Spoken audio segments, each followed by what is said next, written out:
Ivan कस्तो छ मिठो छ सबैजना मिठो मिठो छ है मिठो खाइदिउ कि क्या हो म पनि मासु इभान के गर्नु भन्न खानु भन्न त भन्छस् भने लु भन् खानु कि नखानु मम्मी के अरे भन्नु न फेरि भन्नु न के अरे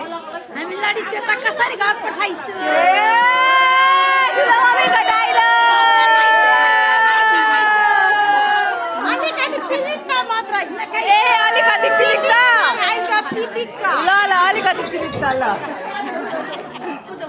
खै इन्दिरा हजुर जानु न म चाहिँ साथीहरू मासु नखाएको 2 इयर हुन आँटिसक्यो खाँदिनँ तर अलिकति पिलिक्क पनि खाँदिनँ त्यस्तो मलाई चल्दैन साथीहरू म केही पनि खाँदिनँ त्यस्तो कुरा म चाहिँ खाँदिनँ त्यस्तो के भन्नु मलाई त्यस्तो खान मन लाग्दैन अलिअलि खान्थेँ मलाई मिठो लाग्दैन थियो तर मैले छोडिदिएँ म खाँदिनँ मासु अब पछि ठुलो भएपछि के होला तर अब चाहिँ मैले सोचेको छु म खाँदिनँ भनेर साथीहरू म चाहिँ आइरहेको छ होलीमा हाम्रो नवयुवा क्लबद्वारा 104 कार्यक्रम हुँदैछ कृतिकालाई चाहिँ हामी घुमाउँदैछौँ साथीहरू भयो भयो ल सिधा जा ल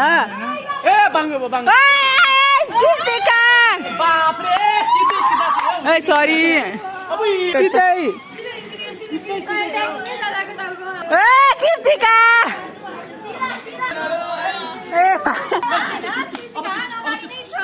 ओइ ओइ छैन है छैन अझै पर छ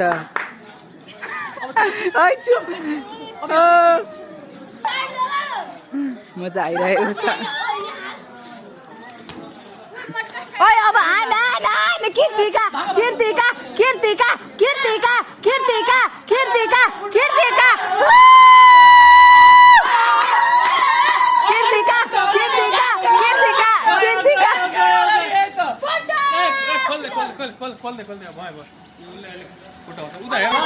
ल कृतिका आउट भई